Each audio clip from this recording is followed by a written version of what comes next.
Once your video has stopped filming, you've got quite a few options as you have the file on your Google Drive. Now, if you go into the copy shareable link, you can just use it as normal as you would with any file from Google Drive, and you can control the settings here automatically and even go and see it. Now, the share options are a bit more interesting. Now, the majority of these still just use the file that is in your Google Drive. So you can share it to Classroom using the Share to Classroom option.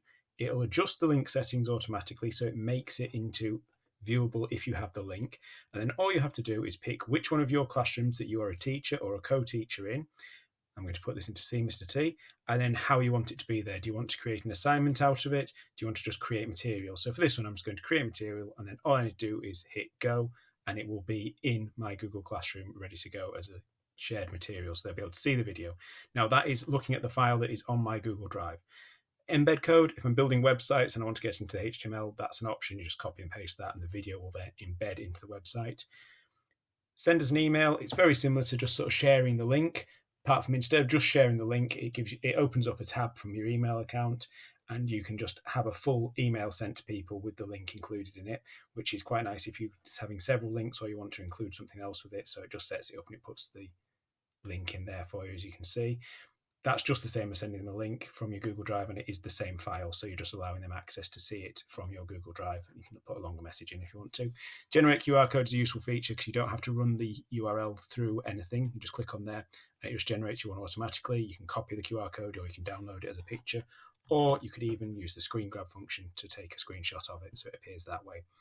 That will obviously link back to the file that is on your Google Drive. So shared classroom, embed code, send an email and generate QR code, all just link back to the file you have.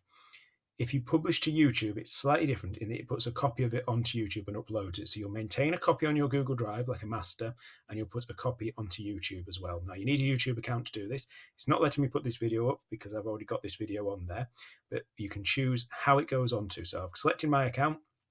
At the moment, as an unlisted video, it means as long as I share the link to people, people can see it. However, if they're not, it won't appear on my channel. Private means only I can see it, just doesn't exist to anyone other than me. That's, say, if I was just using my YouTube account to store videos. And then public means that it is just on YouTube in general and it's out there. This creates a new copy of your video. So you've still got the one on your Google Drive and you've still got the one on YouTube. In theory, if you accidentally delete it off your Google Drive or change the settings of your Google Drive one and you had one on YouTube, that would still be live as well.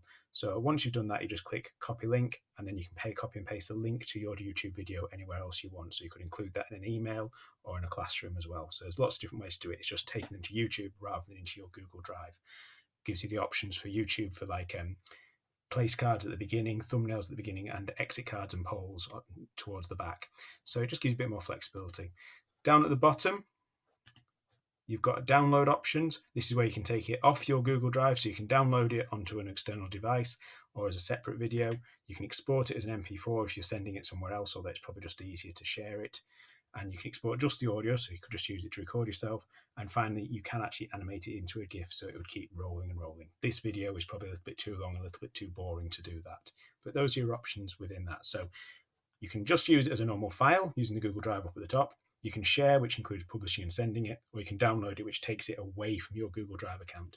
Obviously, Screencastify is not Google, but it's integrated really well with Google Drive and all the Google functions there. And that's why it's probably the best way to grab screencasts when you are working.